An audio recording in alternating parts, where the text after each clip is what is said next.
All right, and we are live. It's great to see everyone. I'm just going to wait a few minutes for some people to log on. I see in the chat Susie Gemini saying, Ian in chat, much love. If I get to catch a live, yeah, probably helps when I give a little more heads up than 2 hours, right? We got Shani G saying, learning Vedic sidereal astrology right now because of Ian. Much love. Great to see you, Shani G. Anyone who wants a shout out, just say something in the chat. Oh, how about this? Howard Havard Romberg says, hey, y'all, and it's 3:30 a.m. for him. Wow. Well, thank you for tuning in so late, Howard, and hopefully you enjoy it. And I am looking forward to diving into things tonight. So we're going to talk a little bit about something I saw about Ukraine, which I'm not quite sure what to make of it. It seems like it's fake news. It's just something to keep your eye on about some conversions happening in there. I'm going to talk a little bit about the self-immolation thing that happened outside of Trump's trial, and just the general escalation of conflicts in the old world, particularly on the Arabic Peninsula, right? Talking about the two I countries going after each other. I'm just going to wait till I'm 5 or 10 minutes in before I start dropping the big names and the naughty words, right? So going to just talk about geopolitics in general, and in particular, the sacrifices of the ginger bovines. Ding! Because I'm trying to avoid saying the RH word that seems to set off the algorithm and get bad eyes. So yeah, just going to be talking about the shadow war between the Luciferians and the Molochians in general, with those being some of the major subjects. So Meow Meow says, meow, shout out. And indeed, yes, meow is a good time to give a shout out. So if you would like to get a shout out, be sure you put something in the chat, right? Meow. I love that scene in Super Troopers where they freaking pull people over, and every time they meant to say now, they say meow. It's a freaking hilarious scene. So yeah, so as far as questions go, if you would just write them in all caps, moderator L will be logging in later in the stream and she will capture those. So like, for example, Howard, your question here, if you just like to copy and paste it and put it back in caps, that'd be great. Give a shout out to Anna Rhodes. Anna, great to see you. Anna's one of my angelic magic students from my most recent class, which was a particularly great one. A lot of just really inspiring and awesome students in there. And so going to give a few more shout outs. Let's see here. Got the right hand on the mouse. So P. Scott says, hello from Shutter Island, Ireland. That movie is freaking crazy. And like right now, things are so surreal in Ireland. Even as an outsider, I can't imagine what it's like if you actually live there. Oops, shoot, gotta put there. Hirschman says, sup, dude, looking happy and well. Thank you. Yeah, actually, you know, it goes up and down. I'm going through a lot of major changes in my life. Some of them are just amazingly positive. I mean, they're all amazingly positive. It's just that sometimes when you have to shift between different phases of your life and significant temporal markers, as the angels say, there can be some sadness and sorrow, and there can be some transitions that are painful. They might be necessary for all parties involved, but that doesn't mean that they're not painful. So definitely going through some painful stuff in my personal life, but it's leading to much better things that are much better suited for me. Oh, Ian, you always be calling out them always. I know. When am I going to give those poor downtrodden Molochians a break? You just keep beating up on them, Ian.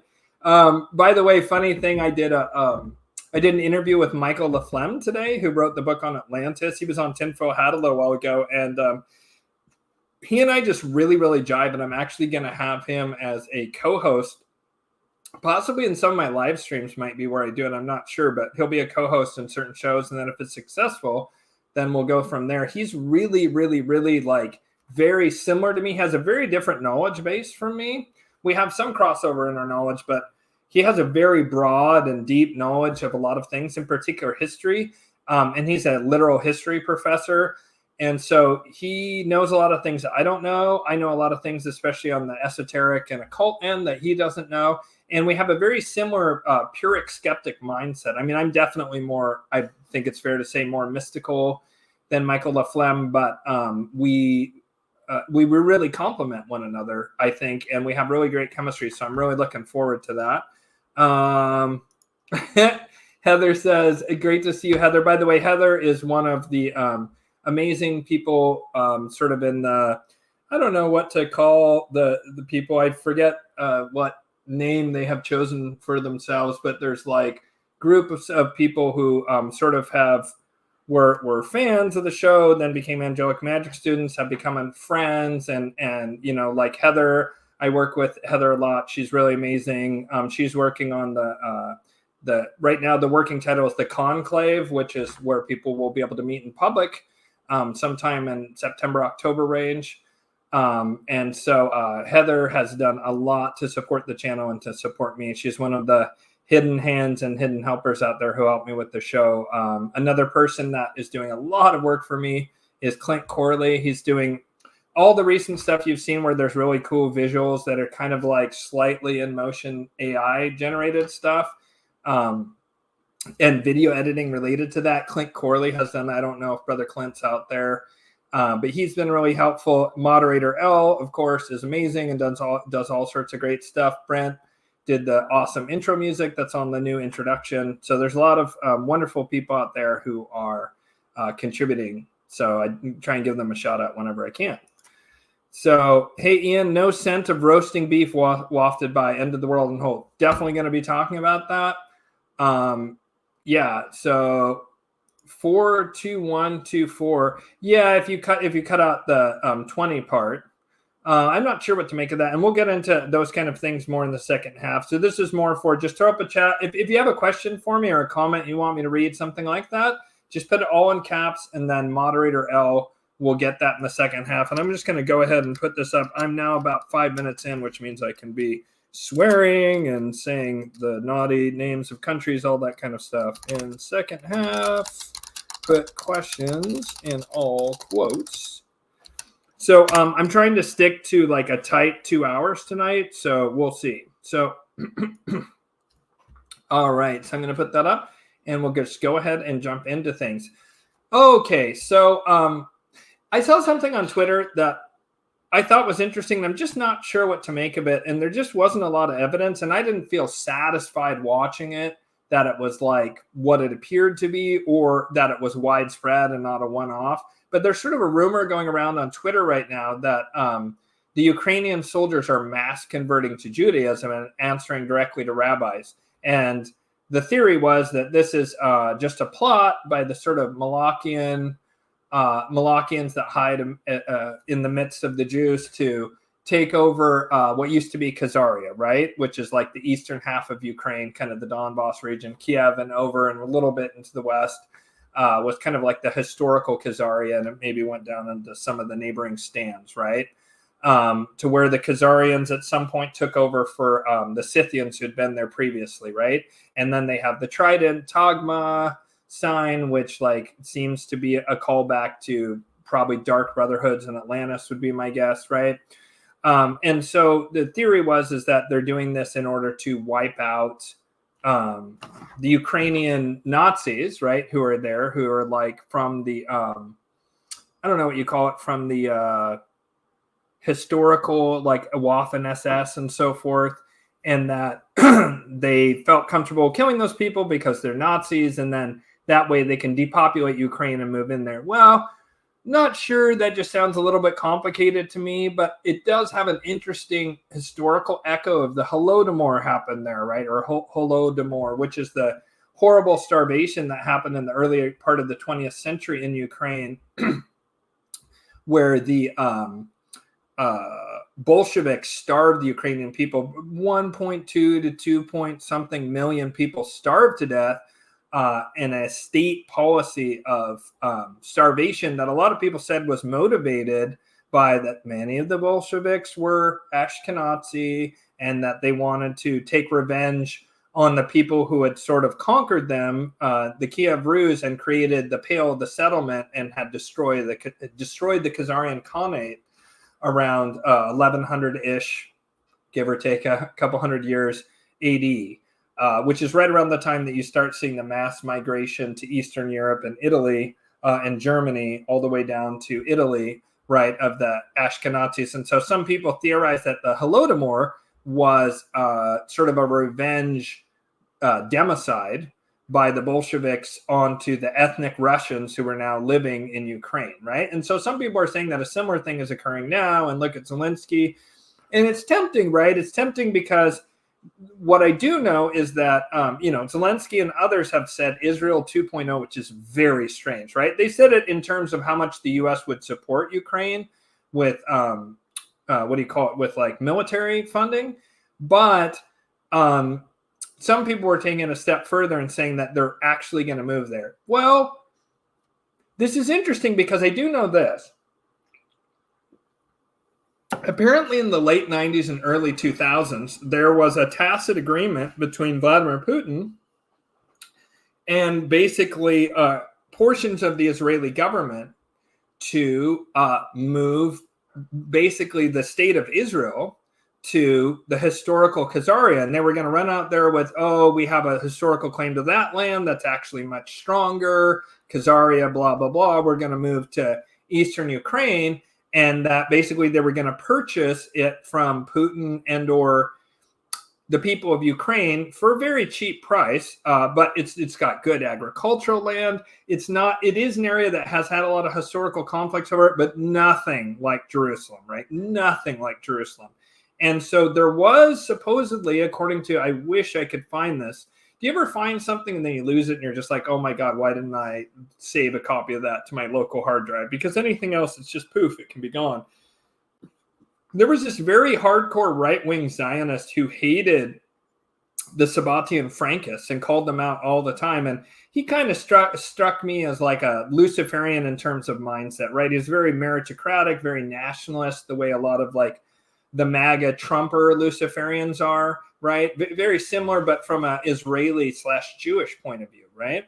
And he hated the Sabbatian Frankists, said it was the big elephant in the room that Jewish people needed to deal with and eliminate them. And he felt that they had railroaded the Jewish population into moving into Israel, and that he thought it was much better to try and go back and follow up this Ukraine plan. And he contended that not only did it exist, and it was at the absolute highest levels of specifically Zionist right-wing Israel who were interested in this plan with Putin, but that then they discovered all the oil and gas under the Caspian Sea basin. Remember that? Right around the time of 9/11, they discovered those vast gas and oil fields. And as it happened, some of the land that was being discussed would have had some kind of claim to that. And so Putin and the people in the stands and Ukraine who were working on this deal behind the scenes with the Israelis said no. So I do know that that bin Salman, right? This seems like I'm switching gears, but it's very related. Bin Salman in Saudi Arabia, one of the early things he did as he was consolidating power was he urged all the jihadis and extremist radicals in Saudi Arabia to go to Syria to liberate it from Assad, right? And to make Syria no longer a secular nation, but to make it an Islamic nation, and that they should go join ISIL, right? They should go join the various different hardcore theocratic Islamicists there in Syria in order to overthrow Assad. Well, he did this intentionally to get rid of that element of his population that would potentially rise up against him, especially as he made all these Luciferian reforms, right? To where moving away from the extreme theocracy, women can drive in Saudi Arabia, all that kind of stuff. He knew those guys would try and stop him. And so he lured them into going to Syria, where the Russians just ground them up like hamburger, right? Just wiped them out, just utterly wiped them out. Could it be that Russia's being used yet again to grind some people up into hamburger for an outside party on the Arabic Peninsula? It's an interesting thought. I just am a little leery of this thing where it shows this rabbi supposedly converting a Ukrainian soldier. It just kind of tastes to me of anti-Jewish propaganda. I'm not 100% on it. I'm open to, if I see more evidence of that there's mass conversions going on along Ukrainian soldiers, it would make sense from the occult esoteric point of view that one of the qualities of the Jewish people, one of the core spiritual concepts is this idea of the scapegoat. And that's a concept that's very linked to the Jewish people, both in terms of their own ancient religious practices, but also in terms of who uses them as scapegoats, Venetian black nobility. So could it be that they're using a scapegoat ritual sacrifice of Jews that are actually not Jews? They're Ukrainians that have just converted, and then you can use that to fuel certain occult practices. That's an interesting angle. That's one that I could see having some legs, but I just need to see more evidence of it. But it was so widespread for a minute on Twitter. I just wanted to bring that point up, and I'm not sure what to make of it. That's why I'm offering a few different scenarios. It could also just be just outright anti-Jewish propaganda that was just a one-off, one guy converting to Judaism, right? I'm just not sure about it. It's interesting, though. So switching gears to a similar sacrifice type scenario, the first day of the season of sacrifice for the Satanists was, I believe, last Friday. And you see very often major events on the April 19th and April 20th, right? I want to say that on April 20th, you have Columbine. And then on either the 19th or 20th, you have Oklahoma City bombing. And on either 19th or 20th, you have Waco, which was straight up burn sacrifice, right? You just tend to very often see from now until mid-May, as you sort of move into the season of Taurus, which will come up again later when we get to the ginger bovines, you see these sacrificial events very often happen, mass shootings, mass democide of various different kinds, and people dying in horrible ways, and it getting a lot of public attention. So on Friday, outside the Trump courthouse, right, where Trump's getting I can't remember. I can't keep track of all the lawfare cases they have going on. Might have been the Stormy Daniels hush money trial, which watch Ryan Long's hilarious interviews of people outside of it. He just doesn't even barely stay on topic at all, and just hilarity ensues. Got to watch it. But outside of that trial, this man lit himself on fire outside the trial in protest. Protest of what, you say? Well, nobody's quite too clear on that, because he left this manifesto that looks like Chat GPT like 1.2, right? They're in Chat GPT 5 now or whatever. It looks like a very early version of an AI script on what would an unhinged, like prompt is, write an unhinged conspiracy theory about why you burned yourself outside the Trump trial. Because it doesn't even really, like, obviously this guy lit himself on fire. That's either a sign of extreme ethical dedication, like that monk who famously did it to protest the Vietnam War, right? Or it's the act of someone who is completely unhinged. You either have tremendous spiritual detachment to do such a thing, or you're completely unhinged. In fact, in one of my favorite all-time movies, which I highly recommend everybody watch, is Waking Life. And in Waking Life, a guy sets himself on fire. So this guy sets himself on fire. So he's either, again, very dedicated or very like brainwashed and unhinged. And I think it's the second, that he's brainwashed and unhinged. I also don't think he wrote that. I literally think AI wrote it. And tip of the hat to, I believe it was Alex, one of my angelic magic students, who said that it read like AI. And the minute he said that, I was like, yes, I couldn't put my finger on what was wrong with what I was reading. For instance, basically the whole thing is blackpilling. It's all Trump and all the elites are in cahoots and blah, blah, blah, blah. And rather than pointing to like incredibly grounded work like The Great Taking, which is a very sobering and horrifying book that just lays out point for point this plan to try and steal all collateral and basically steal all the net worth of everyone on Earth as part of the whole Great Reset thing, right? He says that before the Great Reset or during the Great Reset, there would be a great taking.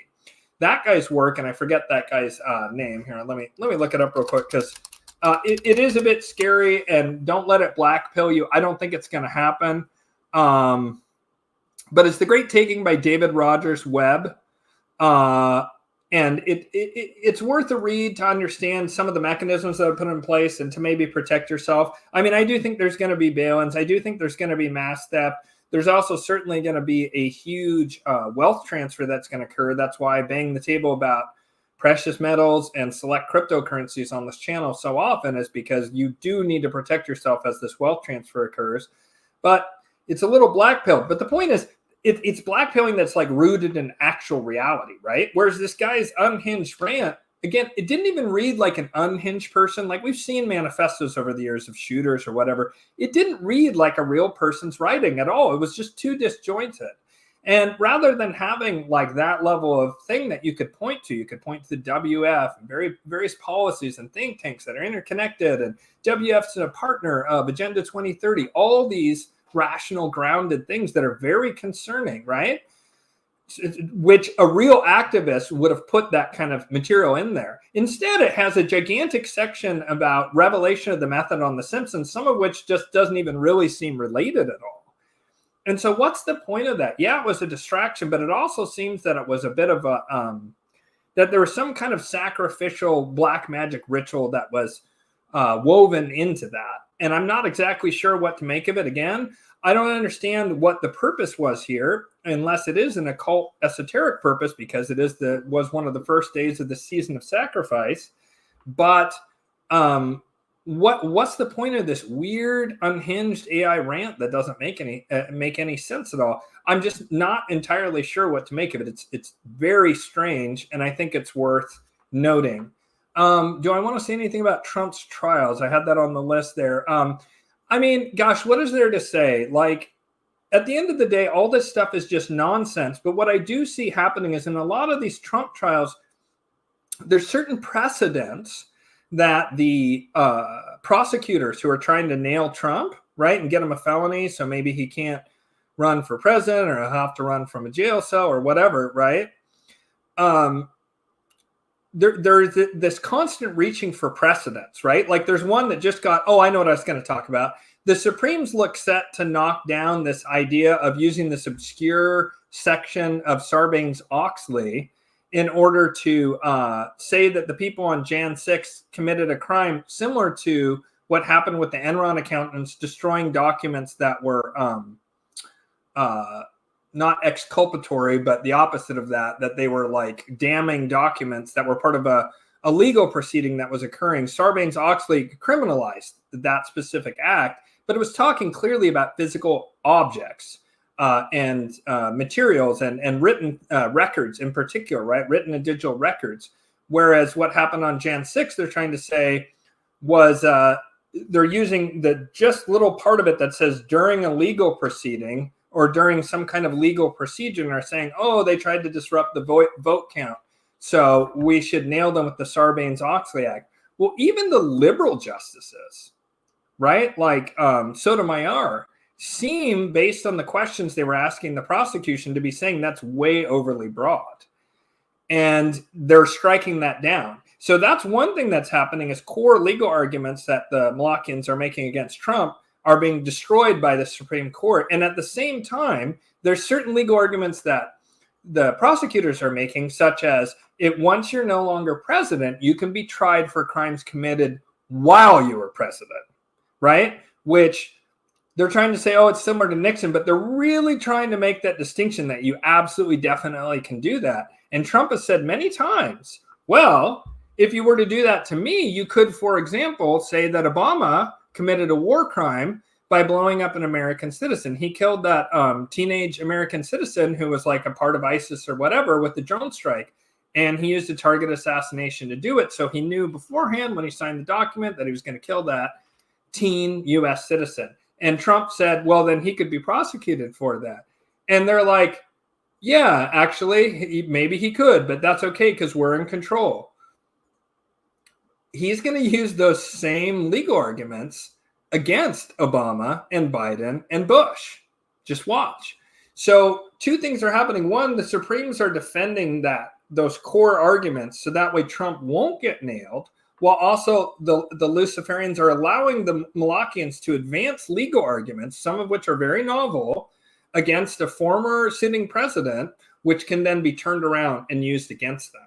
And so that's something that, just look for that dynamic in the Trump trials. Look for the way that one of the things the Luciferians do is they have this not so much modified limited hangout, but they have a place to where they let the Molochians seem like they're winning until they get down to a really tight core, and then they defend that rapidly, and they won't let it go. So they let the Molochians barely win the Senate and barely win the House, but they just drop the Iron Curtain around the Supreme Court. We must control the Supreme Court. That's the key. Then the Supreme Court seems to be doing lots of things that play into the hands of what the Molochians want. But actually, there's like a deeper level to what's going on, this longer term strategic thinking of the Luciferians, where they're going to use the Supremes to flip things around on the Molochians. So that's something to watch for just through that lens, the events that are happening around the Trump trials. And see how often you see one of those two things happening. Either core arguments that can harm Trump being struck down, especially by the Supreme Court, and or certain legal arguments being made that could be turned around in the blink of an eye on the Molochians. So then I just want to talk about the escalation of conflicts in the old world in general. And by the old world, I mean Eurasia, Africa, right? So you have this recent thing where Israel once again breaks international law and bombs the embassy in Syria. That is just pretty straightforward. You don't get to bomb a place that has diplomatic immunity, especially not in another country, right? If you have any semblance of international law whatsoever. That then gave Iran the right to strike back on Israel. What's interesting about what happened was Iran struck back, but first they let Israel know. They supposedly, according to Peter Zehan, they supposedly fed all the information through a Swiss embassy that then went to the British and Americans. And then they were able to shoot down almost all of the missiles and drones that were shot from Iran. And the first blush look at that, it looks like Iran said, okay, well, we're not going to go to full-blown DEFCON 5 or whatever it is, DEFCON 1, I forget which way it goes. We're not going to go full-blown, like, Iran has nukes, probably. So, like, it could have escalated potentially to a nuclear war. Instead, what it looked like at first blush, and what my first read on it was this. My first read was Iran had to show strength. If they don't show strength, they could have an uprising of people within their country, or the people, there start being accusations of, has Israel taken over the Ayatollahs? Is Iran even a sovereign state? Like, how can we not strike back against that? So they do this huge attack, but they telegraph it, right? They telegraph it so that way Israel isn't caught off guard, the U.S. isn't caught off guard, and it doesn't massively intensify, right? And accelerate things and escalate things. That's the word I was looking for. Except for something curious happened. A certain amount of those missiles that went over would pop out a warhead with a bunch of duds in it. It would be what's called a MIRV effect. And I forget what that stands for, multiple ingress something or other vehicle, right? Basically, it's a rocket that splits into multiple rockets. Most of them were just dummy warheads. That then takes up all the Iron Dome, Patriot missile, whatever they were using to shoot it down. And then some surgical strikes hit, according to certain reports, and there's video of it, what looked like pretty significant strikes do hit in Israel. They tried to say it was only 1% got through, but that can't be because there's at least 15 separate explosions I've seen, and I haven't even tried to look, in various videos that I've seen that are clearly different locations that are at least 15, which in order for that to be 1% would have to be like, there was 1,000 rockets fired. Right. And I don't think anyone's claiming that the numbers were that high. And also, like, all of them were caught on video and released. It makes you think that there were more hits than reported. And those hits supposedly were in very specific Israeli military installations that actually damaged Israel's capability to some degree, particularly around either anti-aircraft or something to do with like air traffic control, something to do with aerial stuff. So that then looks like you have what I just said, a telegraphed attack, but then nested within that telegraphed attack is a testing. Does this work? If we go boom and, kick out a bunch of chaff, does that overwhelm the defense system that then our strike missile that comes right after that in the exact same location can then hit and do damage? And the answer is yes. It's seen that could happen. So then the Israelis are like, fuck, like they got through with a certain amount of stuff. Israel wanted to go harder than they had, and the U.S. is pulling on the reins and trying to get them to like back off and not escalate. And they seem to have said, listen, you can go in and beat up the Palestinians some more, enough with the Iran thing, right? Like something happened behind closed doors to where Israel pivoted from Iran back to the Palestinians. Something very curious happens. just the last day or two, Erdogan in Turkey, which, remember Peter Zihan, who I think is like probably the best geostrategic thinker out there, Luciferian for days, but he knows how to toe the Mali line. He knows how to talk out of both sides of his mouth to be sure to be making all the military industrial complex guys, all the geostrategic thinkers out there. He knows which side his bread is buttered on, and he knows who he's advising and who pays the bills, and it's not us, right? So Peter Zihan, you got to be careful. He just lies, and he'll say truth, and segue into mega lies, usually about how wonderful American and Israeli foreign policy is, and how we've never done anything wrong, and we're invincible, and Russia and China are just paper tigers with no capabilities whatsoever. And it's like, he's bullshitting. He's speaking the party line. But he said something very interesting a couple of months ago, that he believes that this whole creation of a dock to get supplies to the Palestinians, which would require U.S. boots on the ground, would be part of a greater pivot in the region.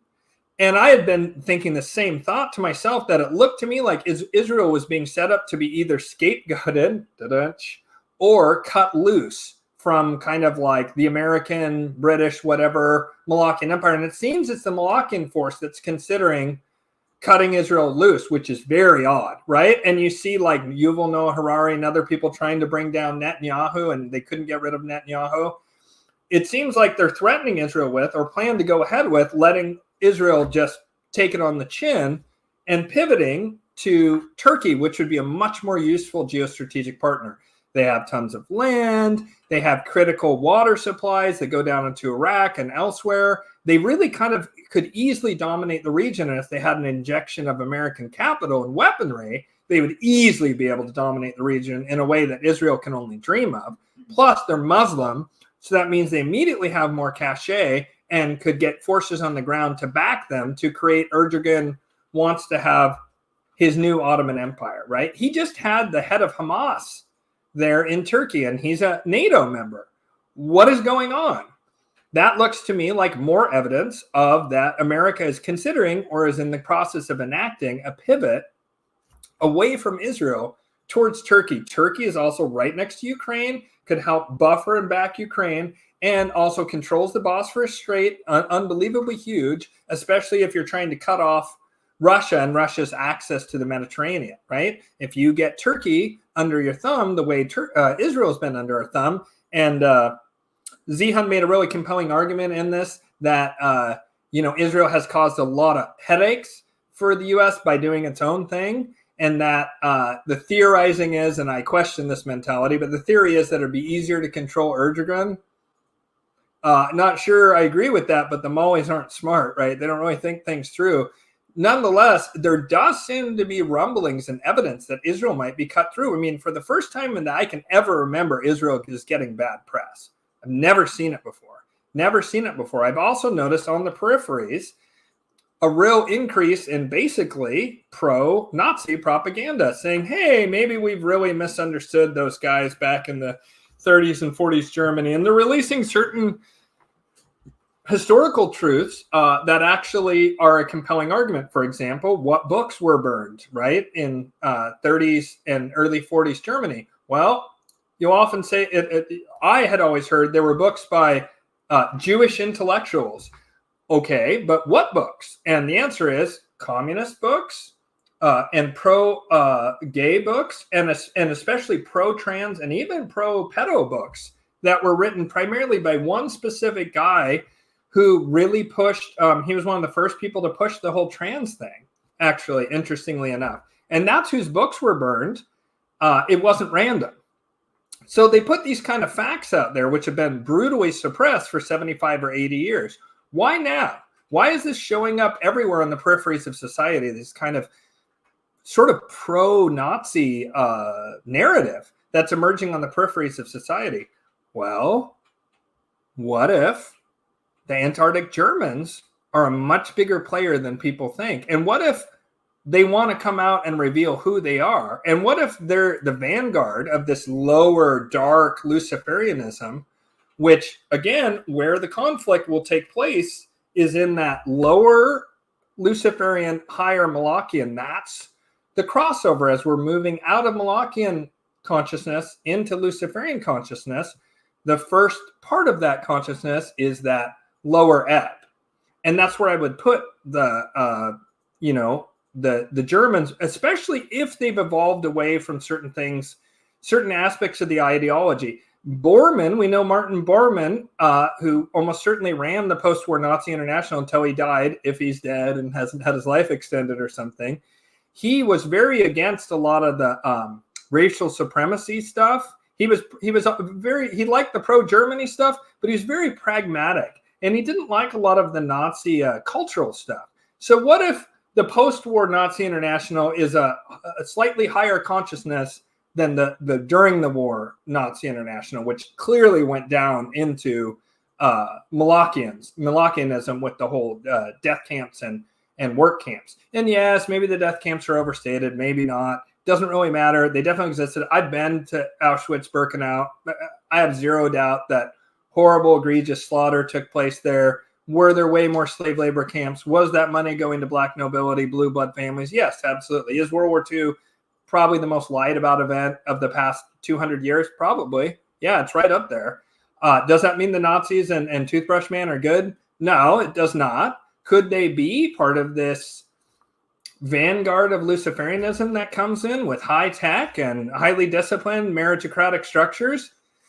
Like that group that Jason Rice describes is eerily similar to the way that the angels have described to me the Luciferians. And it shows you why you shouldn't just be like, yay, I'm pro-Luciferian unhesitatingly, because that group is not good. Whoever they are, they're not good. Are they less evil than the pedos? Yes, I would say so. Should you just fall in line with them and whatever they want and not think for yourself and just be like, oh, thank God a white knight came from off screen to rescue me. No further analysis required? Absolutely not. So a bit of a segue here, or rapid gear shift away from that, is that this sacrifice of the ginger bovines, right? Which is the red and then big paws cows, sometimes otherwise known as heifers. Hopefully that didn't get me. But I just know that one is one they don't like. So at least when I talk about it, for whatever reason, maybe it's my vibration or something. Well, it didn't happen yesterday. And I thought to myself, when would I do it? And I was like, I would either do it today or I would do it 2 weeks from today. Why 2 weeks from today? Well, today's the full moon in Scorpio. So intense, big energy. And when you're in magic, just as a general rule of thumb, and it really depends, right? You do want to work with lunar energies, and usually the best time to do magic is either the full moon or the new moon, depending on the effect you want. Now, if you're looking to do some kind of harvest of energy or some kind of gaining of something, grabbing of power, any of that kind of stuff, you would want to do your ritual on a full moon. Again, this is not 100% of the time, just as a general rule of thumb, right? During a new moon is when you're trying to plant the seed of some kind of major transformation. That's when I do it. I would also do it because it would be a new moon. So it'd be a dark moon, right? Which is kind of weak and waning and has less benevolence and more malefic quality, right? It's more the dark feminine energy. And it's in Taurus. And Taurus is the sign of the bull. In the age of Taurus is basically when Moloch worship arose. And it seems to me that the primary group pushing the whole ginger bovines thing is the Molochian faction that are also known as Sabbatian Frankists and have other names and are within that little tiny group of very evil people that hides within Judaism but is not in any way Jewish and is the whole synagogue of Satan, right? They seem to be the ones pushing it, but I do feel like the Luciferians are pushing it for their own agenda as well. So the reason I say this, it has to be done. The sacrifice has to be done. Like, it's going to be done during this time period, no doubt. It has to be done between yesterday, Passover, and Pentecost. And Pentecost, I want to say, is May 19th. So 2 weeks from now, you have that energy. You could even, if you wanted to astrologically, since you want to move forward with something, you might want to wait till not just Mercury is done being retrograde, which is it's stationing right now. It's stationing to go direct. But I would even wait personally. I would wait until after Mercury was out of Pisces and when Mercury moved into sidereal Aries. Aries is also the sign in the great year in which Judaism arose. And that's why they have like the ram's horn and just very aggressive, like an eye for an eye, tooth for a tooth, all that kind of stuff. Like at the genesis of Judaism, it's very strong Aries nature. So doing it while you have Mercury in the sun in sidereal Aries would be a good time to do it. And then you have this new moon in Taurus, right? So I think that it'll be done 2 weeks from today. That's my guess. It doesn't appear, as far as I know, it didn't happen today, and it certainly didn't happen yesterday. And there's no way they can hide this event when they do it. And it's going to cause all kinds of consternation and anger from the Arabs, because they're going to know that that's a precursor to destroying the Dome of the Rock. And that, of course, will be, if we haven't already had the kickoff for World War III, that'll absolutely be it. I just want to remind everyone, World War III will not look like World War II. World War II didn't look like World War I. The only similarity between World War I and World War II really was massive amounts of troops. But World War I was about positioning and doing things with static warfare, things like improving the range of your artillery, poison gas, right? Having like super lockdown minefields and razor wire and trenches in order to prevent the enemy from taking even an inch of ground.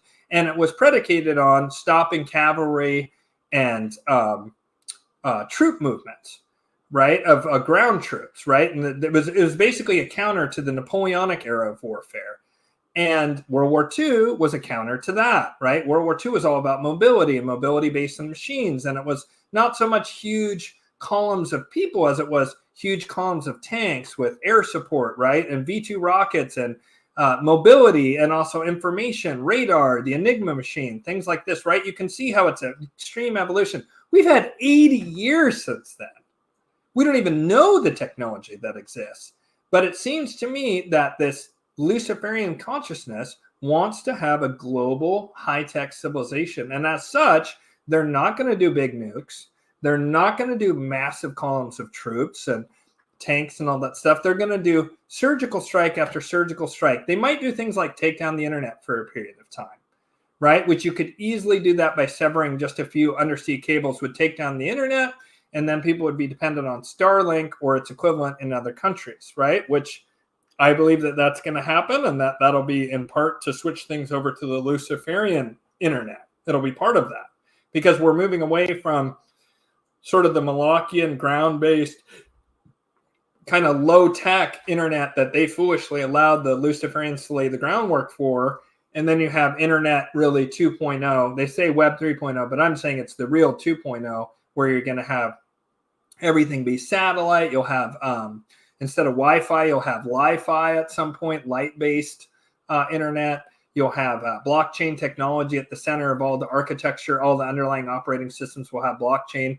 It'll be a big upgrade, and it will happen in part in response to probably a destruction of the old internet at the physical level, probably due to some kind of geopolitical conflict. We've already seen, I guess, the Houthis severed a cable. Certainly the U.S. severed cables in the past to prevent the Iranian oil bursts. So the severing of underground cables is like kind of a no-brainer, and it's almost certainly going to happen at some point, especially if there's a mass hacking attack from one state power to another across the Pacific.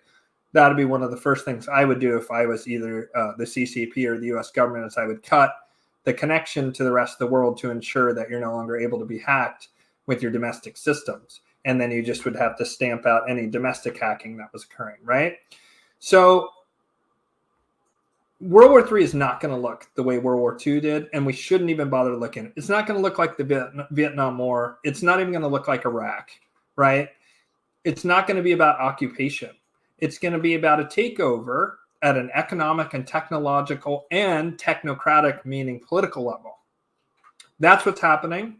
That's what the Shadow War is. The Shadow War is a fight over the planet through fifth generational and beyond warfare means. And it's basically World War III. And this time it's about two very different levels of consciousness that are very distinct now.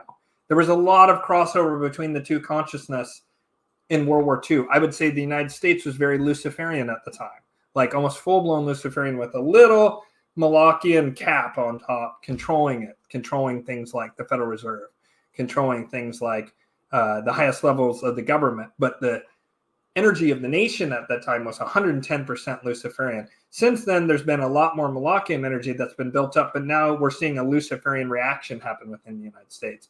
I would say back during World War II, the British Empire, what was left of it, was definitely Molochian.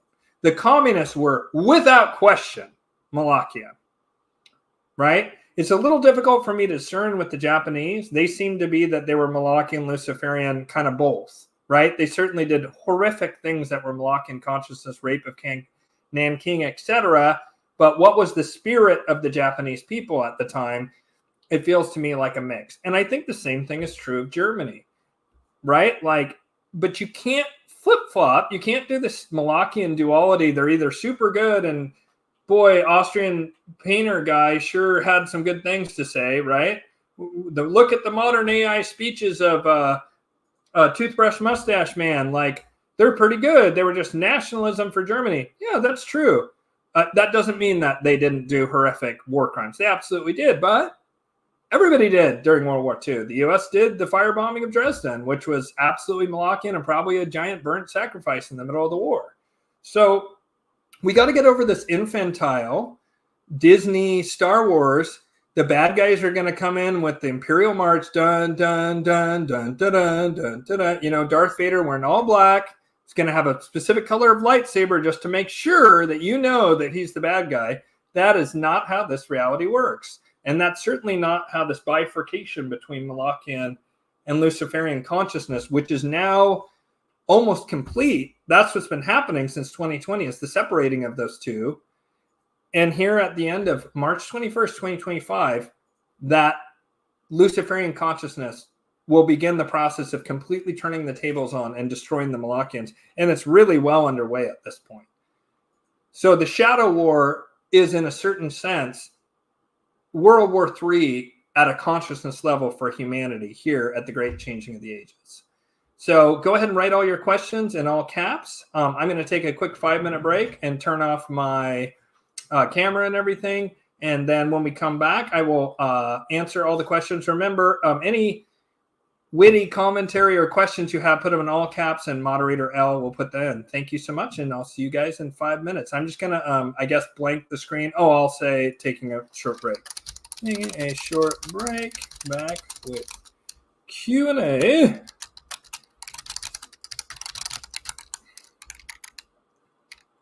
Do 5 minutes. It takes me longer to write taking a 5-minute break than it is to actually take it. Oops. Where'd it go? Oh, there it is. Boop. Okay. All right. And then mute, and I'll be right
All right, and we are back.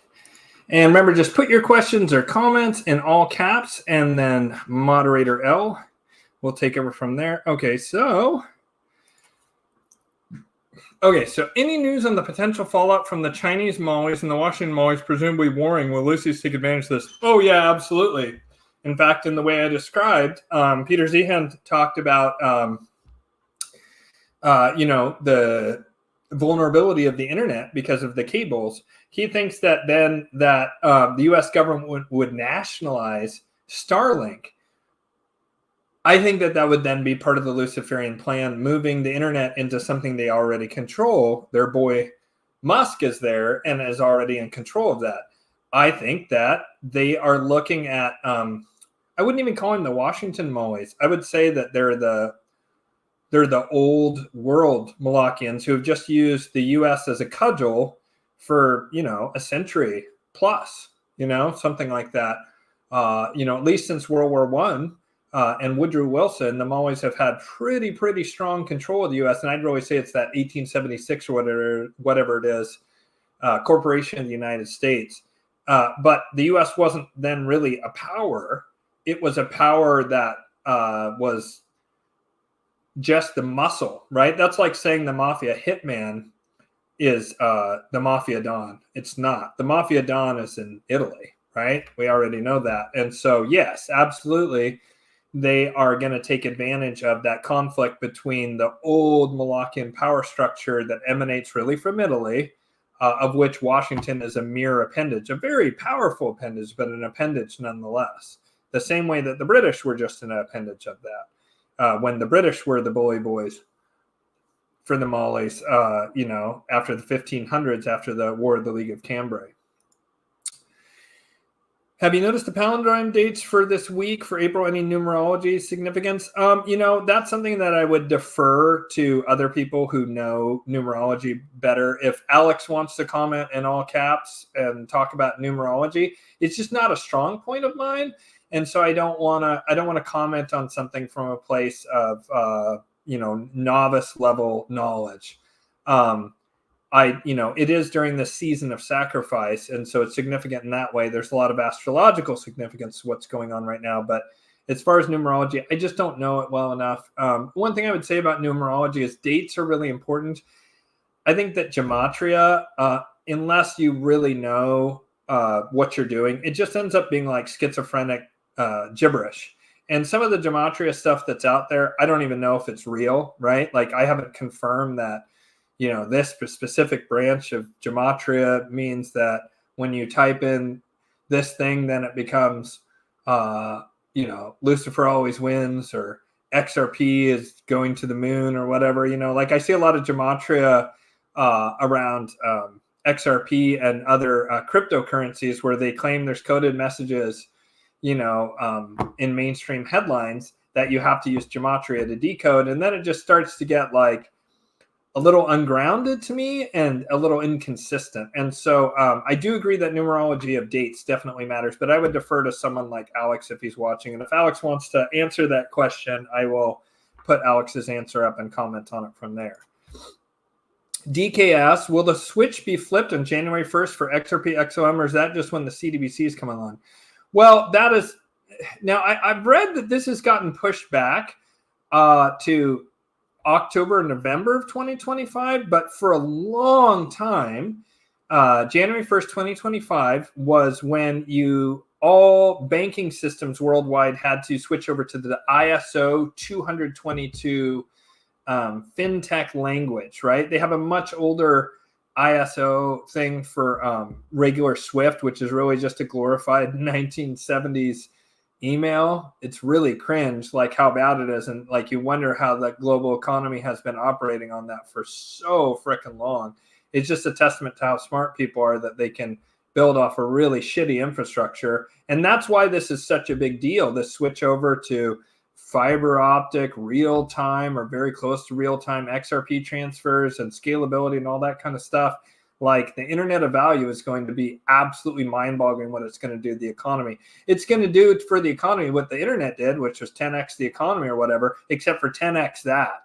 it's going to 100 or 1,000x the economy, I think, in the next 30 years. I think in 30 years from now, if you look on charts, capitalism has been slowly increasing, slowly increasing.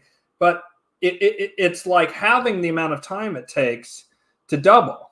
And it keeps doing that like on a logarithmic curve. And I think that we're going to see basically the parabolic like blow off move, not even a blow off top, but just this move as we do a number of things very rapidly as the Luciferians take over. We switch to this blockchain, internet of value. Everything can be tokenized, digital twins, fragmented into a million pieces. You can have a mansion on, in Malibu, California. That's a $20 million mansion right on the beach. And you, regular Joe, can buy your little fractional piece of that token digital twin of that real estate. And when it's sold, everyone gets paid out instantaneously instead of weeks of nonsense and lawyers and all that kind of stuff. Like, think about what that does, because each transaction that's sped up like that, it then speeds up following transactions and it builds and builds and builds.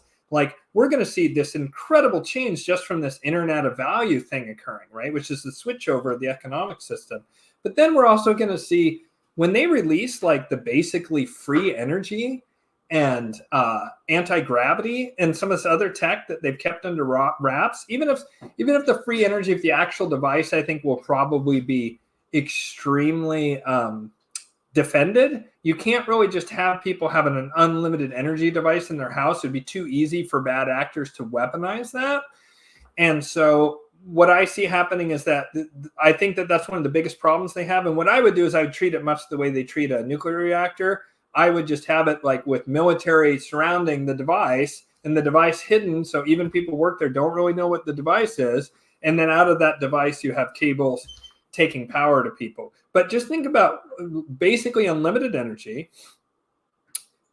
Gravity is not a thing anymore in terms of like building skyscrapers or whatever you want, right? You don't have to worry about gravity. You've found a way to overcome gravity, and you have basically unlimited energy, and you have this new internet that looks to me like it's an internet that would work pretty well at a solar system level and perhaps beyond if you have fast enough communication. Supposedly there's already Wi-Fi on the moon, and like 5G or even 6G, I've read in some places, Wi-Fi on the moon. Now, I haven't been able to verify that, but it feels intuitively true that on the backside of the moon, they have Wi-Fi set up and that it's actually much more built up than we think. What about mining the asteroid belt? What is that going to do? For finding rare minerals that are normally deep in the Earth's crust, you're able to go up to an asteroid and find rare minerals on some asteroid and mine them. What's it going to do to have other planets open up for terraforming, for, it'll be like the Wild West times 1,000, right? Especially if you still have a robust population, talking billions of humans, which I believe will still be the case when this dust settles from this. And they also are humans that are very creative and very anti-authoritarian because they didn't take the you-know-what. So that's going to be the primary people who are having descendants and who are like able to be movers and shakers and all that stuff. People who are generally distrustful of authority and critical thinkers usually, but not always. And then you have all this technology. I mean, there's going to be a burst on the other side of this that's unparalleled in known human history in terms of economically. And XRP, XOM, the ISO 222 fintech. Some people think Bitcoin. Right, I'm skeptical of Bitcoin. I know XRP and XOM are run by Luciferians. I don't think they're like run by good guys, and that it's like, hey, if everyone just buys XRP and XOM, it'll be a digital utopia. That's nonsense. But it's also bullshit when Bitcoiners say that. I hate to tell you that. All these people say, oh, Bitcoin, it's this wonderful anarcho-capitalist like utopian thing, and just you'll need a dedicated Dyson sphere to fucking harvest that last Bitcoin. But that's okay. We don't need to worry about that right now. We'll solve that in the future after I've gotten out and made all my money in my Lambo. Right? Like, come on. Bitcoin's not going to be some utopian thing, and neither is XRP or XOM. I don't tell people to, first of all, I'm not a financial advisor. I make that clear all the time. Second of all, I don't tell people to invest in XRP and XOM like it's some noble pursuit by the highest of humanity to help free us from digital slavery. No, it's part of the technocratic Luciferian system they're rolling out. I'm just saying, you might want to look into it yourself, do your own due diligence, and make some money off it if it feels right to you. But you should definitely take care of water, food, medicine, way to physically defend yourself, then precious metals, gold and silver, and then with the remainder, if you want to invest in various crypto assets, find the ones that make sense for you. For me, I understand XRP and XOM. I know there's going to be other tokens for products of Web 3.0. I've heard about blockchain calls. I don't understand why you want to make a call on the blockchain. Seems like a bad idea to me, but there's tokens to like power phone calls on the blockchain. And some of that shit's going to end up being way more valuable than XRP XOM in terms of percentage moves if you bought it right now today. But I don't know what those are, and I don't really understand it. And frankly, I understand XRP and XOM just enough that I'm willing to invest in understanding it's a very risky asset. And that's my final thoughts on that. So Meow writes, and I'm going to take a quick sip here. Rudolf Steiner talks about these sacrifices, something about accelerating and killing a lot of people because some spirits stay in the etheric realm and it becomes an army of the dead. I'm not familiar with that exact concept. That's interesting, but it's funny because, boy, this is going to be contentious, but why not? I'll just say it. One of the things that's happening right now, this is a good way of putting this. One of the things that's happening right now is a lot of people have been born and are alive in this era in order to die. In order to die. Sometimes horrible deaths, very tragic and awful deaths. Why would anyone sign up to do it? Well, why did I sign up with my higher self to be horribly abused when I was younger in order to now be able to help people, is the correct answer. But like, it's easy to look at that. And I often did when I was younger. I've gotten out of that victim consciousness I talk about so often. So now I look at it as it was a silver lining to a dark cloud, or this golden nugget in like horrible nightmare, right? That I was able to have happen. Well, on a similar note, there's a lot of spirits that are incarnating right now who are very naive and or who signed up to die. Some of those spirits have come in to die in these sacrifices, no less. This is what the angels told me for what it's worth, in order to transmute that energy and turn it on its head and raise the vibration of the planet. The same way they've been using these sacrifices to put a cap on and contain the consciousness of humanity, these very powerful spirits, aided by the angelic realms and others, are dying willingly, right? The bodies might not be too willing, but the higher selves of those individuals are dying in order to take what's supposed to be a dark sacrifice and turn it into something that uplifts the consciousness of humanity as people go, no more. No more of this. No more of this slaughter. No more of this horror. We're done. We're done. We're done. We're done. And really feeling that at the deepest levels, and humanity elevating, and then just to a point to where we'll no longer do this kind of nightmare. That's what the angels have told me is happening right now, is that all these attempts to do sacrifices, they're being flipped on their head on the other side of the veil, that is being used to lift consciousness rather than the way it's been suppressed. I'm not saying that the people who are killing these people are doing us a favor. They're doing it for evil reasons. What I'm saying is the spirit realm is transmuting that energy into its opposite. And I want to be utterly clear about that. In no way am I saying that it's justified then all this nightmare stuff that's happening, whether it's in Ukraine or Israel or, any other place on earth where there's like this horrible stuff going on. I'm saying that energy is being transmuted by the spirits to help uplift humanity. And I think you kind of see it with how many people are horrified by what's going on in a way that a lot of people were ignoring it in the past. So Havard Rambog, and I'm sure I butchered that horribly, it becomes an army of spiritual batteries able to, is this a continuation? Able to be transmuted into energy used in opening portals to other dimensions, for example. So funny because I hadn't read this. So I could see that it rings true that this has happened in the past. What I'm saying is it's because of the changing of the energetics of the planet, a lot of this old evil black magic is failing, and in some cases being turned into its opposite, where it becomes a noble sacrifice of beautiful, benevolent souls trying to, through their own sacrifice, uplift humanity, when it was meant to be an evil Molochian sacrifice that lowered humanity. So UI guy says, Season of Sacrifice runs March 21st to May 1st, Beltane. The Moscow concert slaughter occurred on 3/22 Skull and Bones Day. And April 19th is the eve of Taurus, highest unholy holiday of them always, hence the burning on that day. Sacrifice that always includes fire occurs on April 19th to 20th, Waco being another example. Yep, great comments. That's Alex, by the way. Okay, so we're going to... Let's see. Are all black nobility 13 fams Mollies, or are there Lucy's in them also? There are Lucy's, and the Lucy's have been gaining in strength and numbers, and more are converting over. It's still, at that level, it's still somewhat of a minority, but the Florentine, to a large degree, Florentine part of the black nobility has been Luciferian for quite some time. And that side is, first of all, elevating into higher levels of Luciferianism rather than the lowest ebb. And some of the Mollies are converting over into the lower Luciferian energy. It is happening. There is conversion happening, spiritually speaking, as well as, people are jumping ship and so forth. And then some are just going to not convert, and they're going to meet a grisly end. So Lucifer's always big on converting people. He loves it. It's kind of his thing. He loves converting people to Luciferianism, whether it's Most High people, which is one of the things we got to look out for as we move into the Luciferian age, is they're going to try and convert us. They're going to try to seduce us. They're going to try and sell us on the expediency of super high tech and look how great things are humanity. Isn't this so much better than the Molochian rule? And all of that will be true, but there'll be a hollowness to it, and there'll be a lack of spirituality that reveres the creator, but instead a form of spirituality that elevates mankind as this spiritual center, and by extension, Lucifer. So, yeah.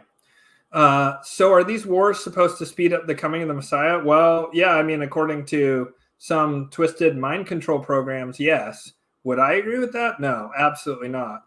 Okay, so I see a question here, but Juju and others, please write it in all caps if you want Moderator L to catch it.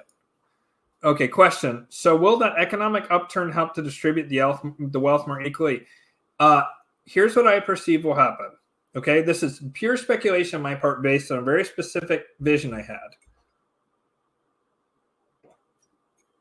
Just a second, I need to finish this. Okay, so I had a very lengthy vision. I've talked about elements of it on this channel before. I think it's Shadow Wars episode 2 is when I got this prophecy, because it was around February of last year, 23. And I believe it's in the Shadow Wars 2 episode where I talk about this. There were two main segments of it that were particularly notable and has stuck with me this whole time. One of them was Trump being on that giant serpent going through the swamp, and him saying, the worm will turn. It always does. And then he and the worm turning right towards me to look at me, and then them going off through the swamp. And he was clearly like gaining in power, and like victory was imminent for him.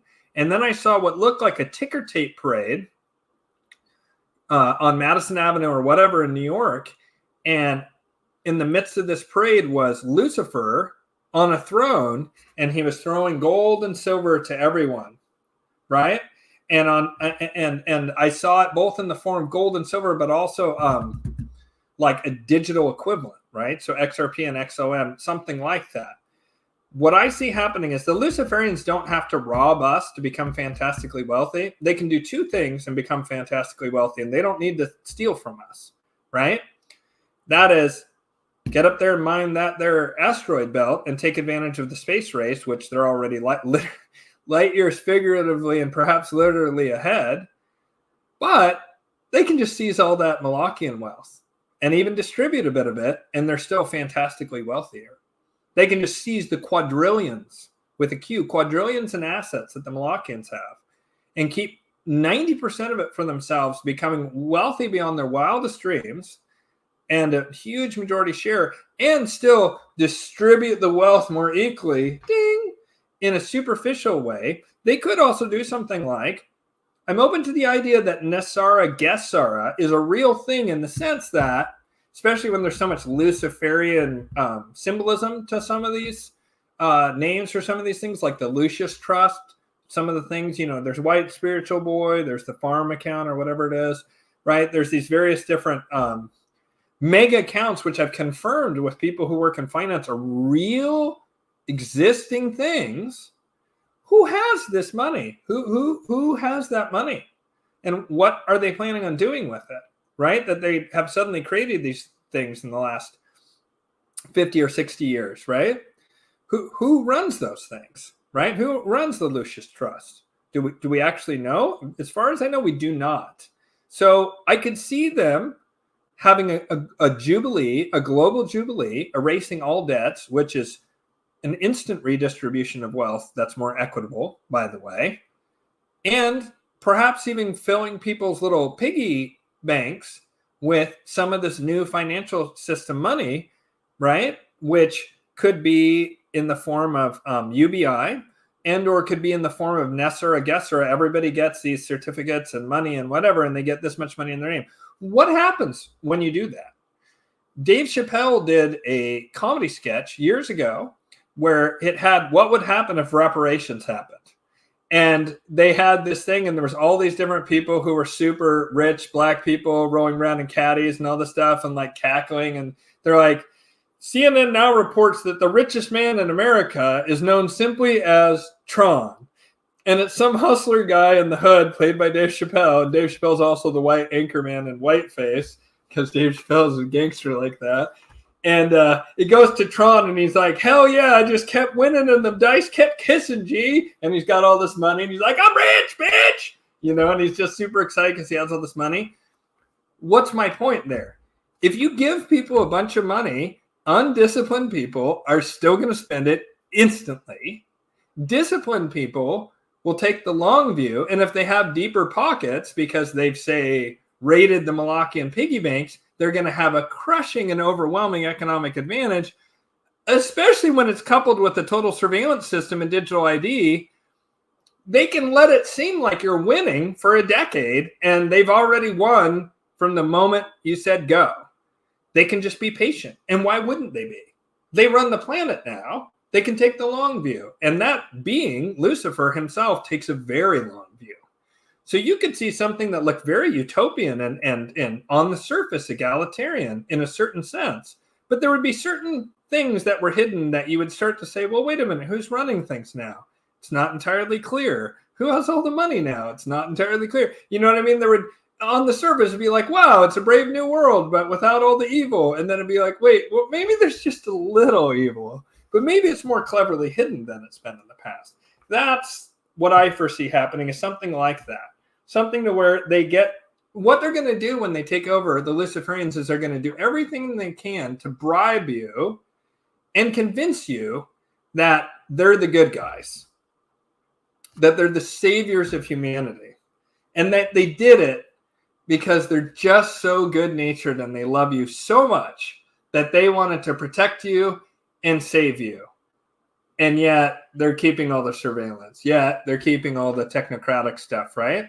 Do you see what I'm saying? They want to set up a justification for their rule at the master narrative level of consciousness. And they're going to do that through bribes. And they're going to do that through distortions of reality, such as Nuremberg 2.0, where they execute them always after having a very rigged trial that stays away from certain subjects that they don't want to touch on too much. They might say, oh, Operation Warp Speed, well, Trump did that in order to disrupt their plans because they couldn't really stop it.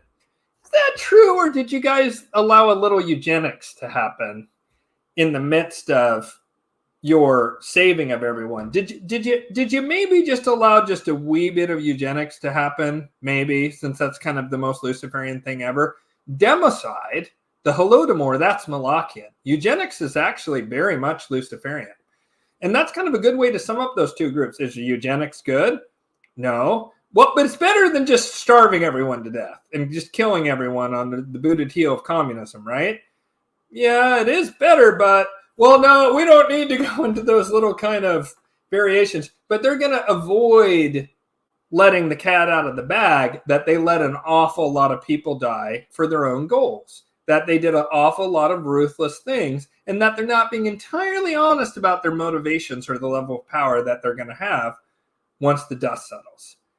When you look at things through that point of view, suddenly everything snaps into focus. And until you understand that distinction that I just made, the Luciferian Molochian distinction, everything just looks like chaos, and it doesn't make sense from a good guy versus bad guy perspective, because it isn't just good versus bad.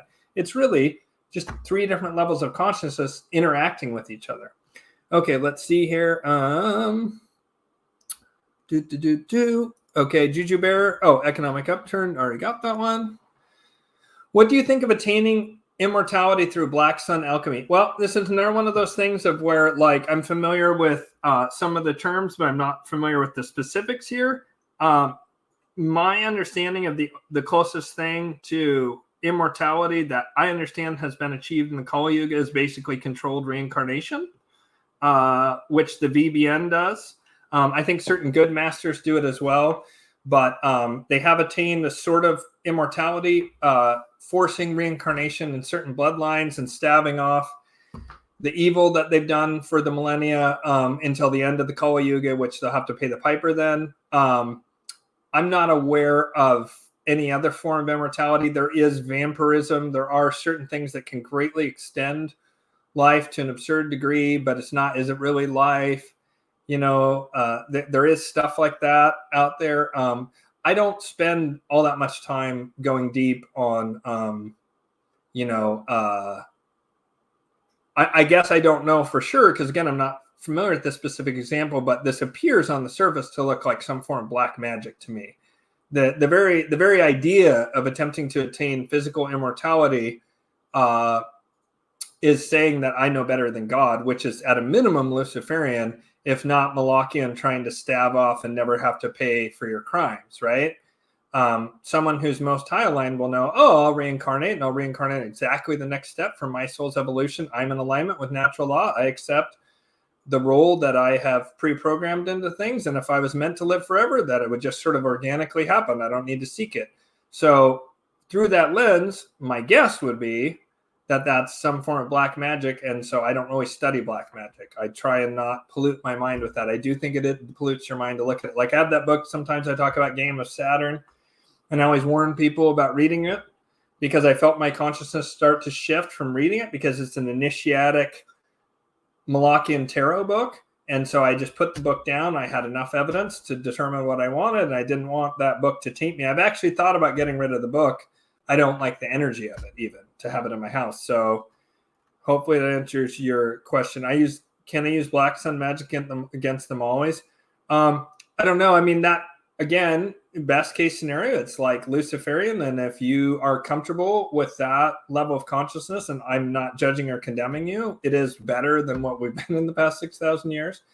Luciferians are going to go after the Molochians. I support them in that specific endeavor. I don't support them after that. Okay, let's see here. Just looking for L. Please write your stuff all in caps. I think L maybe missed this one. What do the angels suggest we do the night before or the day of in March 2025 when we switch yugas?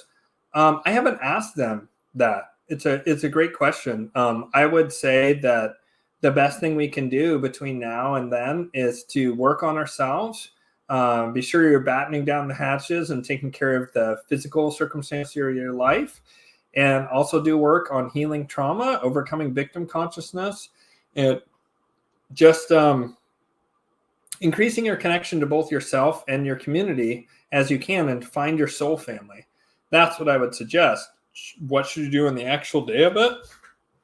I don't know. I don't really have a plan for that yet myself, and I haven't asked the angels that.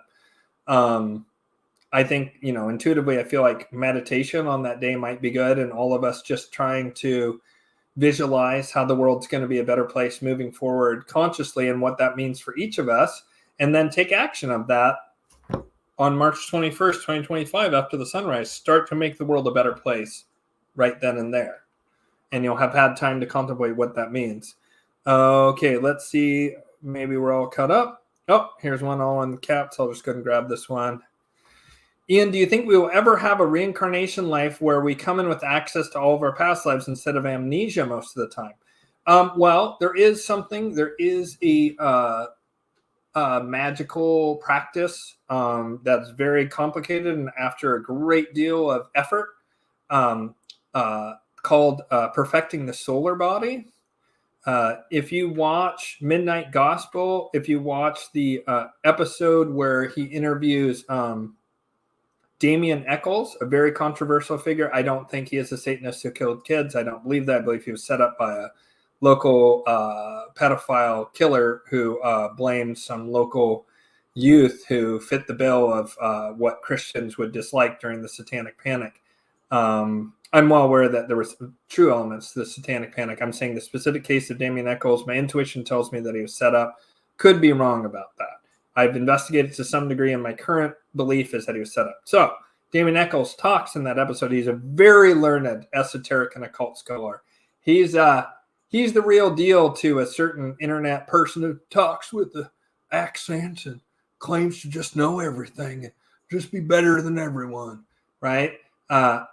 He actually did spend his time in prison actually studying. Damien Eccles did, and he happened to study the esoteric and the occult to the nth degree as much as he could, and he became very, very advanced. And he talks in that episode on Midnight Gospel about the perfecting of the solar body and how that's a stage beyond attaining enlightenment, which he believes that the Western magical practice of crossing the abyss is equivalent to the Eastern idea of enlightenment. I'm not sure I agree with that. I think there's some element of truth to what he's saying. I think it's a subtlety, but he says beyond that is this idea of perfecting the solar body where you can remember your past incarnations.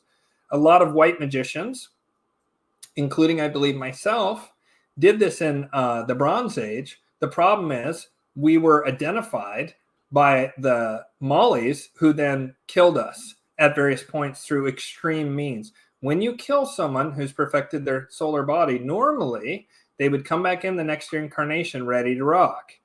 Unless you grab them and you basically kill them with some form of extreme pain, it can cause the solar body to fracture and spread apart, and it takes a number of incarnations before it starts to coalesce again and start to reconnect.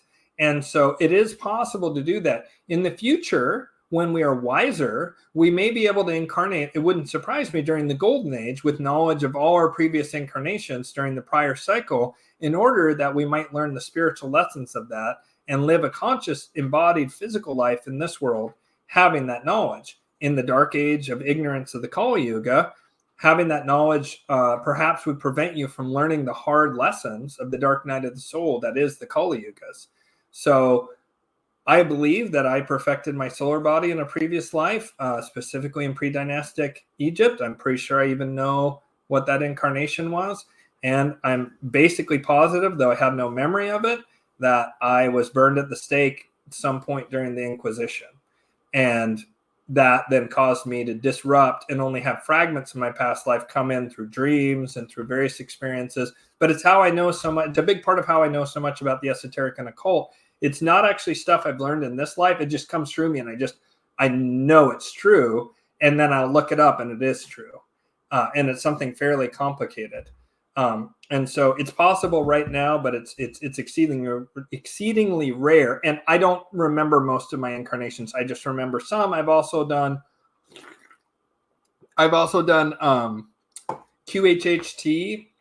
Which is past life induction. A friend of mine who I plan to have on the show at some point named Juliana Cabrera, she does that. She's fantastic at it. She had me do it, and it came through super powerfully for me. So you can remember past lives through various different methods, even right now, today, even without being some kind of having tons of spiritual merit. You can do it by finding a QHHT practitioner who's good, like my friend Juliana, and they can help you to remember it yourselves. There's also other people who can access the Akashic records, and sometimes they're able to bring back information from the Akashic records about past lives. So there's a variety of ways you can sort of tackle that problem. All right. Do the angels forgive going Lucy after the Yuga shift? I'm not sure what your question is, right there, Havard. Do you mean that you want to get the lead out and put a few mollies underground to do your part for Uncle Lucy. Dun, dun, dun, dun, right? Hey man, I'm not gonna judge you. I'm not gonna do that myself. I hope to move deeper and deeper into the most high vibration, try and hold that down. But for a lot of people, their role is to take out the trash, right? And I'm not even opposed. I think there can be real nobility in that. There can be that fiery Archangel Michael coming down with the fiery sword kicking ass. There is such a thing as righteous rage, and the angels do support that. It really depends. Like, I do know the angels basically are like, oh, pedophiles, do what you want, go nuts, please, like, just get rid of them, right? Not torture them, but like, get them out of there. So I do know that they're sympathetic to that specifically. So I would need to know more of your specifics, and I certainly don't encourage anyone towards violence, right? All right, so let's see, where are we at on the time? We're about an hour and 30 in. I think we might just wind things up here. If anyone has any last questions. That's interesting. Noah says some people say Damien Eccles is Crowley reincarnated. He has such a lighter vibe than Crowley. And I've heard Crowley like hurt kids, which puts him squarely like Molochian, right? You just can't do that. Did you see the insane UAP that was posted today, the Tic Tac stuff? I did not. It's more about the specific Tic Tac incident and the Nimitz and all that stuff. Huh, that is interesting for a variety of reasons. I did not see that. Is that what you're talking about, Nick, if you had put in a comment? All right. I think I'm going to start. Yeah, UAP stuff. I understand, but could you provide a little more context? Oh, you're not going to be able to put a link in, my brother, man. Just tell me like roughly where you found it and what the key search words would be that you found it with. Appreciate you both, Elle and Ian. Yeah, Elle is super helpful doing that heavy lifting on the moderation. I just want to look up this Windhammer. I've been looking at your avatar there and liking it. The Futhark runes are extremely powerful and can be used to counter their evil magic. 100%. Love it. Love it. They have little to no defense against them. That's why they tried to wipe out knowledge of them in the past. Love it. Love it. Arm thyself, and there's a lot of indigenous magical practices such as the Futhark. There's Native American ones. There's I met a beautiful shaman who ended up indirectly being super helpful to someone who was under a extreme curse that I witnessed when I was in Mexico. So, there's traditional magical systems all over the world. There's something called that I'm going to learn soon called fox magic, which is traditional Chinese magic. I'm going to study it and get the vibe on it before I endorse it. But I think that you have to be careful with magic, right? Because you take on a lot of karma when you do a magical act, as opposed to doing relatively the same magic and same action in the physical world. Defending yourself, such as, I forget the name of that rune, but you have that rune that looks like a rose thorn, which is defense, right? It's the rose's thorn doesn't go out and attack someone, but if someone tries to rip a rose out, they hurt themselves on the thorn, and that's the essence of what that rune means, although I'm sure Windhammer could expand on the depth of that rune. But that's one of the meanings of the rune in Windhammer's avatar there, is it's like a rose thorn, it's to defend you. That kind of defense is always allowed. It's always allowed. I do think things like mirroring back energy to someone else, deflecting magic back to them. Whenever I have black magic sent at me, which is, it's not common, but it's also not uncommon. I work on just dissolving the magic and having it ground out rather than sending it back to people. Some people advocate a more aggressive approach. I just think you got to be careful with magic, and you have to listen to your own inner guidance.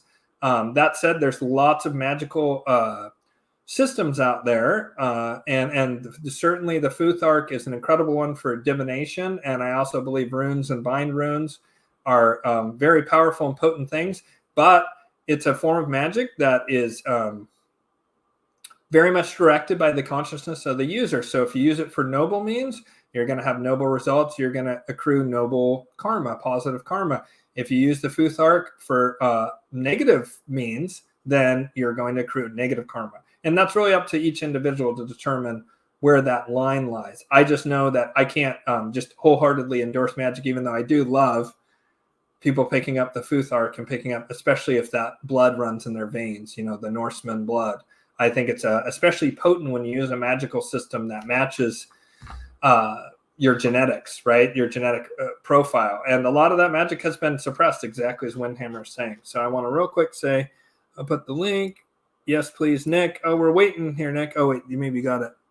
PAX 205. Okay, you can pull it up right now. Okay. Google Navar Mill Internal Mass Reduction Craft PDF. Okay. Interesting. I'll have to check that out later. Amanda just said, thank you, Ian. Oh, yeah. Commonwealth countries seem to determine absolutely 100%. I feel super blessed that I live in the United States, which it's been a Luciferian country from the beginning, and Lucifer has never completely let go of this control of this country, much like Lucifer won't give up control of the Supreme Court. And I promise you, the packing of the Supreme Court's not going to happen. It's that red line for them. In order to do everything they need to do, they're using, certain military war law.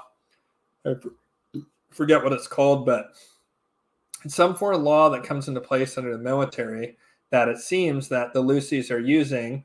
They're also using various international law things, maritime law things behind the scenes, and they are just won't let go of the Supreme Court under any circumstance. And likewise, the U.S. as a whole never went full-blown Molochian, whereas clearly, I'm sorry, my friend, but all the Five Eyes countries other than the United States are firmly within the grip of the Molochians right now. And I think it's incumbent upon Americans, once we free our country, that we help free our fellow English speakers in Australia, Canada, New Zealand, and even those not so plucky British who never, ever, ever, ever under any circumstances stand up for their own country. The Scots do, the Welsh do, the Irish do. Where are the Brits? There was that one cool William Wallace reincarnated as a Brit, ironically, guy with the big beard, super masculine guy calling people to stand up in 2021, 2022. Where are the rest of the British men? It's time that you guys stand up over there, for God's sake. It's past time. So let's see here. What do we got? More. Okay, so again, this is about that UAP. FOIA released the documents. There's emails, the PowerPoint, the Navy program, the technology, the math, you name it. Gosh, anything that's really shiny, I question, is it real? Is it actually real, or is it a red herring? I'm definitely going to look into this, brother, but just always be cautious whenever there's any kind of all-in-one mega release, that it's not some kind of psychological warfare thing to trick you. Both elder and younger Futhark are powerful, and using them as tattoos work. Absolutely, yeah. Tattoos are blood magic sigils, to where you're binding your essence to the occult esoteric symbol you're putting on your body. That's why I super mega giga cringe when I see people with either kanji or other symbols they don't really understand that are esoteric or occult symbols, or especially people are like, I'm so fucking dark, and then they have super awful goetic or qliphothic sigils that they've inked in because I'm just so fucking dark, bro. And I'm like, well, better hope you are, because that's what you're signing up for when you mix your blood with that sigil or whatever. So Thuzaz is my avatar is a protection room. It works defensively and offensively. Yeah, that's kind of what I was alluding to. Okay, so back to Nick here, just because I want to wrap this up. Program is called PAX 25. It creates a plasma bubble around the craft and alters the gravity field. Whoa, that resonates as true. Super interesting. I'm definitely going to look this into, brother. I'm just always skeptical of new stuff that's crazy. It traverses through airspace and water. Well, that would fit the bill. You want to check this one out. Trust me. I absolutely will, brother. Sounds super, super, super interesting.